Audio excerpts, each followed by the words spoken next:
Mohon bantuan untuk share screen-nya.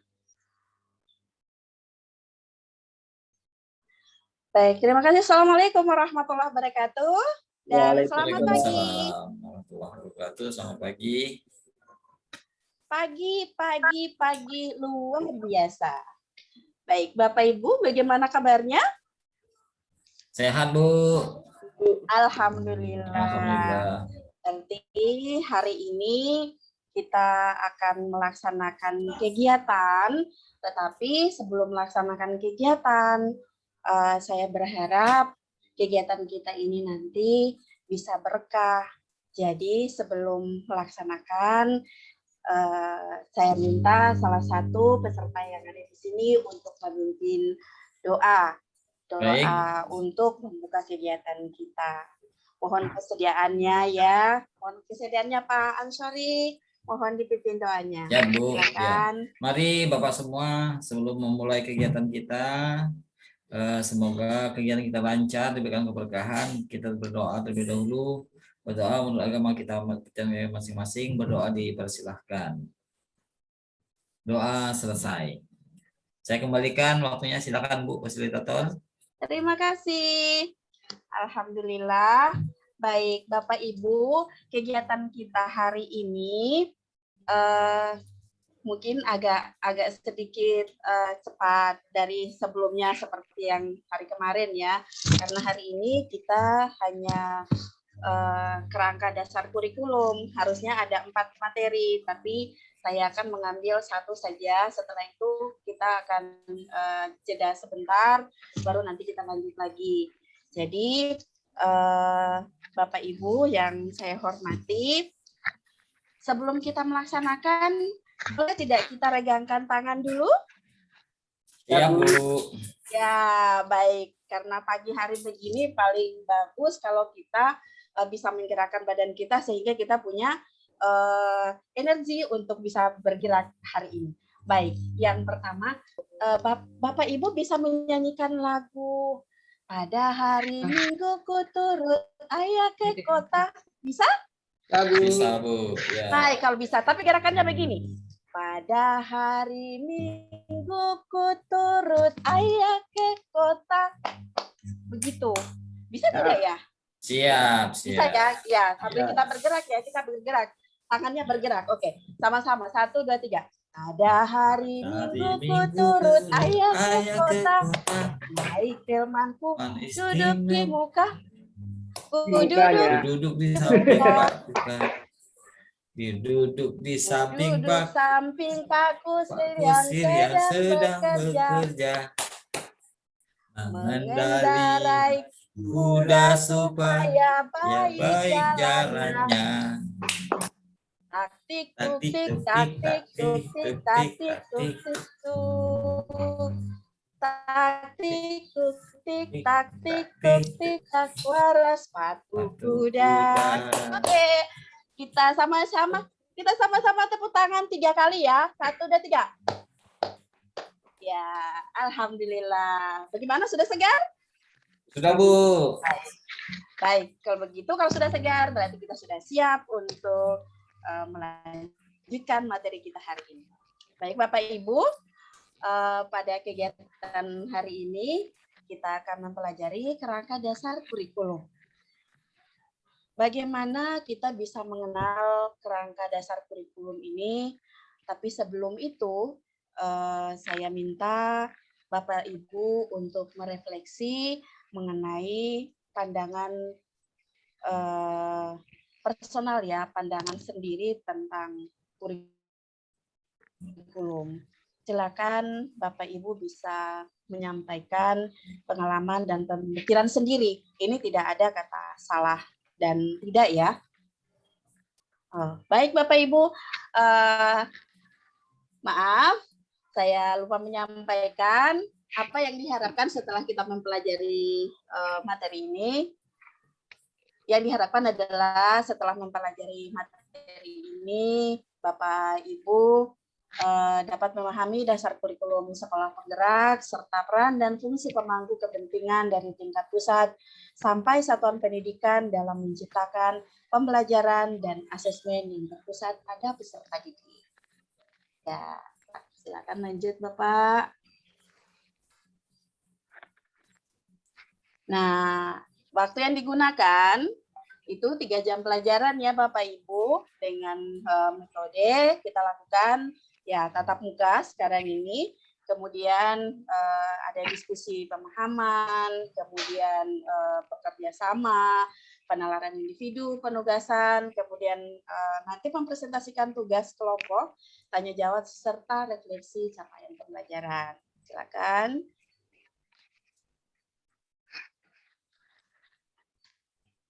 Ya, ini kerangka kurikulum yang akan kita pelajari hari ini. Ya, ini sudah ada ya, sudah ada di modul dan itu sudah di Ibu sudah di print out dan sudah dibagikan ke Bapak Ibu. Nanti boleh dibaca kembali.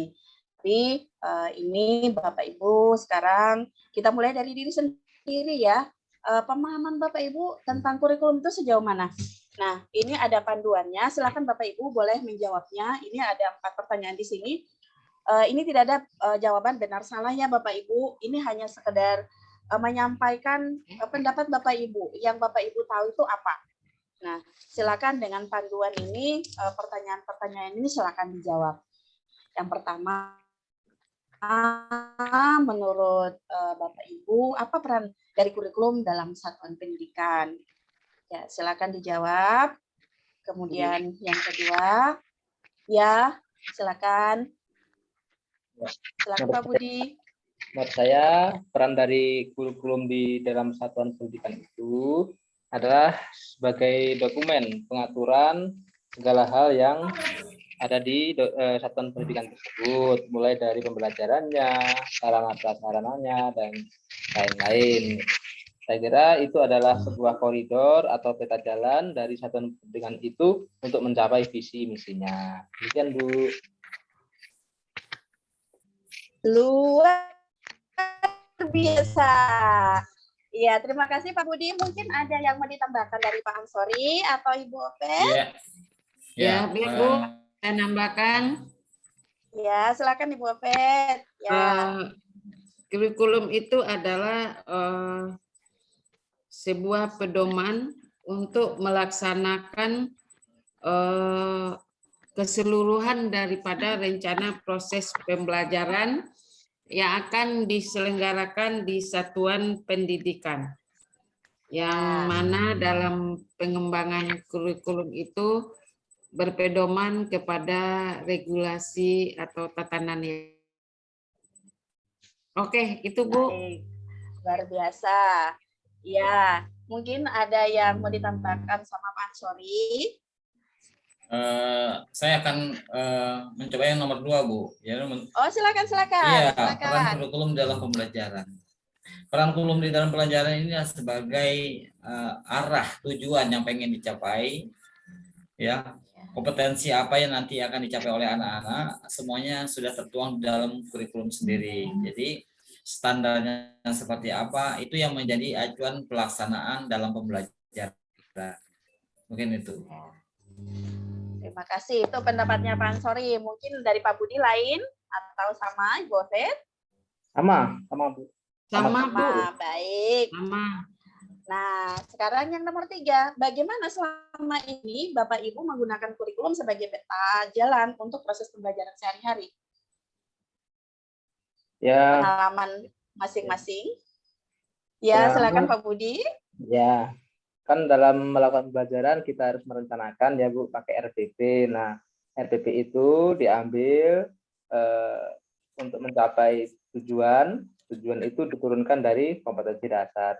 Nah, kompetensi dasar itu kita ambil dari kurikulum. Jadinya secara tidak langsung pembelajaran itu langsung mengacu kepada kurikulum. Begitu Bu.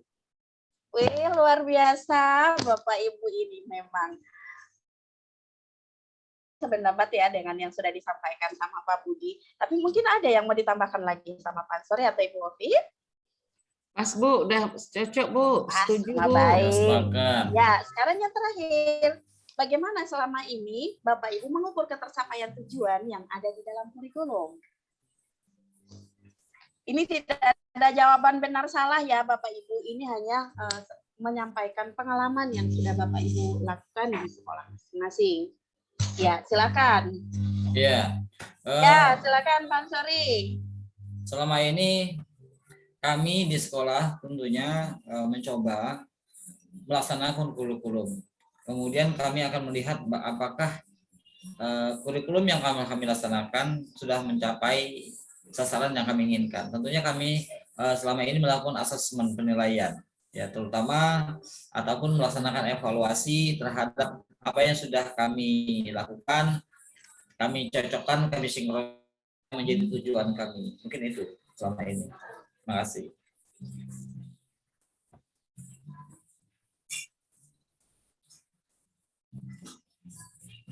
Baik, terima kasih Pak Sori. Bagaimana Ibu mengukur ketercapaian tujuan yang ada di dalam kurikulum?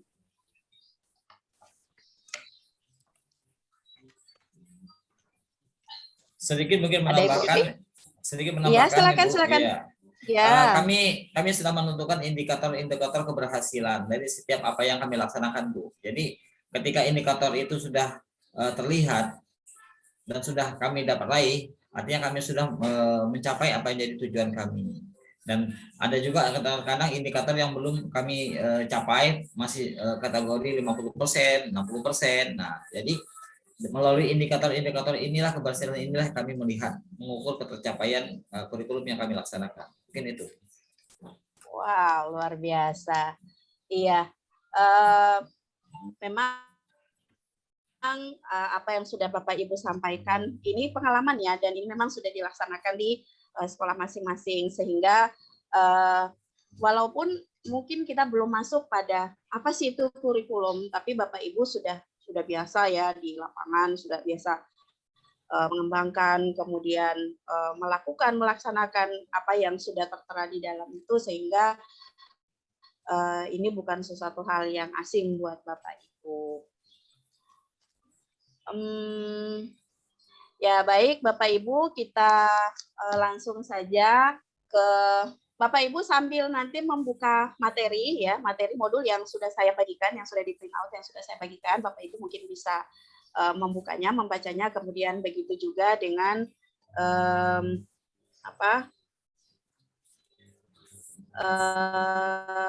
teman-teman yang punya file mungkin boleh membukanya nanti untuk membaca di kalau tidak ada yang hard copy-nya, yang soft copy-nya silakan Bapak Ibu bisa membukanya di filenya masing-masing ya. Pak Budi kemana ya? Slide selanjutnya. Ya Bapak Ibu, tadi Bapak Ibu sudah merefleksikan ya tentang pengetahuan. Nah, sekarang kita akan masuk pada kerangka dasar kurikulum. Bapak Ibu sudah menyampaikan apa yang Bapak Ibu ketahui. Sekarang ini kita akan mempelajari tentang kerangka dasar kurikulum. Di dalam ini sebenarnya dalam kerangka kurikulum itu ada profil pelajaran Pancasila, struktur kurikulum, dan prinsip pembelajaran dan asesmen. Tapi kita hari ini hanya sampai pada kerangka dasar kurikulum saja ya Bapak Ibu. Nanti setelah itu, setelah ada jeda, baru kita lanjutkan lagi ke profil Pancasila. Silakan Bapak lanjut ke slide berikutnya. Ya, capaian dari unit modul ini yang kerangka dasar kurikulum saja ya Bapak Ibu. Saya tidak ini untuk profil Pancasila, struktur hukum, dan asesmen. Saya langsung ke kerangka dasar kurikulum. Capaian yang diinginkan adalah peserta dapat memahami pentingnya sebuah kurikulum dalam pembelajaran. Ini yang akan kita bahas di pertemuan kali ini. Oke, lanjut Pak. Ya, lanjut. Kerangka dasar kurikulum. Ya, kerangka dasar kurikulum. Yang pertama adalah peningkatan kualitas pendidikan dilakukan melalui hal yang paling fundamental, yaitu kurikulum. kurikulum bersifat dinamis sehingga harus selalu dikembangkan dengan kebutuhan perkembangan zaman, maka perlu pembelajaran dengan paradigma baru. Maka terbentuklah kurikulum sekolah penggerak dan SMK pusat keunggulan. Salah satu prinsip pembelajaran dengan kurikulum sekolah penggerak adalah adanya pembagian kewenangan antara pemerintah pusat dan satuan pendidikan. Ya, lanjut Pak. Nah, Bapak Ibu, ini adalah kewenangan pusat dan satuan pendidikan untuk kurikulum kerangka kurikulum ya. Pemerintah pusat memiliki kewenangan untuk menetapkan 1. Struktur kurikulum, 2. Profil pelajar Pancasila, kemudian 3. Capaian pembelajaran, dan 4. Prinsip pembelajaran dan asesmen. Nah, sementara untuk kewenangan satuan pendidikan, yaitu memiliki kewenangan untuk menyusun visi, misi, dan tujuan sekolah, kebijakan terkait kurikulum pembelajaran dan asesmen. Nah, dalam penyusunan ini, Bapak Ibu, mohon diperhatikan, di sana ada kerangka kurikulum ditetapkan oleh pemerintah pusat dengan mengacu pada tujuan pendidikan nasional dan NSP. Ditetapkan oleh pemerintah pusat, tetap ya, tidak ada perubahan. Ini dalam kurikulum sekolah penggerak ya. Tujuan pendidikan nasional tetap ditetapkan oleh pemerintah pusat, kemudian profil pelajar Pancasila, kemudian standar kompetensi lulusan untuk PAUD STPPA, ini kompetensi SKL ya. Kemudian dari SKL turun ke standar isi, standar proses, standar penilaian, dan standar lainnya. NSP, ada 8 NSP ya Bapak Ibu. Kemudian di dalamnya ada struktur kurikulum, kemudian capaian pembelajaran, dan prinsip pembelajaran dan asesmen. Nah, ini yang menjadi kewenangan pemerintah pusat. Nah, turunannya ke bawah itu yang untuk satuan pendidikan, yaitu dia lebih fleksibel, dinamis. Dia tidak terlalu kaku dan kita bisa merubahnya. Tidak sama seperti yang sudah ditetapkan oleh nasional ya, pusat. Misalkan visi misi satuan pendidikan, kemudian profil pelajar khas satuan pendidikan, kemudian kontes dan kebijakan lokal. Karena kita nanti profil pelajar Pancasila, tetapi kita tetap lagi pada mengambil kontes dan kebijakan yang ada di daerah masing-masing atau lokal. Kemudian kurikulum operasional di satuan pendidikan ini yang menyusun dari satuan pendidikan, kemudian perangkat ajar yang dikembangkan secara mandiri. Nah, ini adalah kewenangan di satuan pendidikan masing-masing. Bapak Ibu, modul yang sudah di print out, Bapak Ibu juga nanti boleh melihatnya di situ. Ini saya mengambil bagian-bagian utamanya saja, topik utamanya saja, penjelasannya pada modul yang sudah dibagikan. Nah, ini sampai di sini saja belum. Nah, setelah itu saya kembalikan ke teman-teman semua, ke Bapak Ibu untuk bisa menanggapinya mungkin atau ada masukan. Ya, kita bisa diskusi bersama ya Bapak Ibu, silakan. Izin mau bertanya, boleh Bu? Ya, silakan. Tadi ada di slide yang keberapa itu saya lihat peran daripada pemerintah pusat seperti dalam menyusun struktur tadi saya lihat. Terus di nomor 3 itu tidak merah pencapaian pembelajaran. Jadi dalam penanggapan saya, kenapa tidak merah kok hitam di situ? Mungkin Mas diserahkan ke satuan kali, kan gitu ya, yang ini. Oh iya. Ya. Ini baik, kan hitam tuh Bu. Entar. Ya benar. Ya itu tidak merah. Mungkin tidak merah karena mungkin diserahkan ke satuan pendidikan. Jadi di sini saya tidak melihat kewenangan pemerintah daerahnya itu di sini tidak tergambar loh Bu gitu. Jadi di mana letak kewenangan daripada pemerintah daerahnya gitu. Terima kasih. Baik Ibu. Ini saya menyampaikan tentang kewenangan pusat dan satuan pendidikan ya. Yang nomor 3 itu capaian pembelajaran tidak diberi warna karena ini saat ini tidak dia akan dijelaskan dengan ini yang lain, sesi yang lain. Dia di sesi yang lain untuk capaian pembelajaran. Karena ini capaian pembelajaran ini sangat luas dia materinya sehingga tidak bisa kita membahasnya sekaligus dalam kerangka kurikulum ini. Dia dipisahkan, maka dia tidak diberikan warna. Itu ada tanda bintang-bintang kecil itu keterangannya di bawah yang akan dibahas di unit ini. Maksudnya struktur kurikulum, profil pelajar Pancasila, dan prinsip pembelajaran dan asesmen yang akan dibahas dalam dalam unit ini. Maksudnya dalam hari ini itu yang akan dibahas. Kemudian ditanyakan kok tidak terlihat ya kewenangan daerahnya di mana. Ini kan sudah otonom ya, kenapa di daerah tidak terlihat? Di sini yang kita bahas itu kewenangan pusat dan satuan pendidikan. Mungkin kewenangan daerah akan masuk pada satuan pendidikan pada saat mereka pada saat mulai membuat visi misi itu kan masing-masing visi misi kota, kabupaten itu biasanya itu juga harus dianalisis menjadi kekuatan dan kelemahan dari masing-masing visi misi yang akan sekolah satuan. Jadi untuk kewenangan itu mungkin lebih masuk di satuan pendidikan mungkin pada pada penyusunan kerangka kurikulum untuk visi misinya. Tapi untuk iya Bapak, itu penjelasan saya. Mungkin bisa ditambahkan oleh Pak Ansori atau Pak Budi. Sudah pas Bu. Sudah pas. Waktunya juga kita. Oh baik ya. Baik. Begitu saja Ibu Alfred. Mungkin bisa diterima.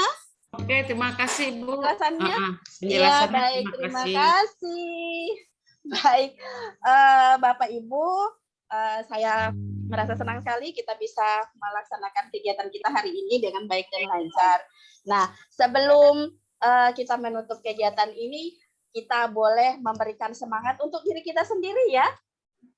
Kita memberikan tepuk mantap untuk masing-masing diri, ya. Tepuk mantap, mantap. Mantap. Itu ya. Mantap. Beri mantap, mantap. Sekali lagi, mantap. Mantap. Berkali-kali, mantap, mantap. mantap, Mantap. mantap. Ya, 3 kali tepuk. Ya, terima kasih. Baik, sebelum saya menutup ini, saya berharap semua kegiatan kita hari ini mendapat berkah dari Allah Subhanahu wa Ta'ala. Dan sebelum menutup, saya minta kesediaan Ibu Ovet untuk menutup kegiatan kita. Pada Ibu, disilakan.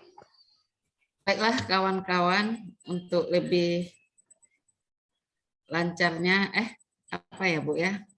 Atas kelancaran kegiatan kita hari ini dan rasa syukur kita pada siang hari ini, marilah kita tutup kegiatan kita ini dengan berdoa menurut agama dan kepercayaan masing-masing. Berdoa dimulai.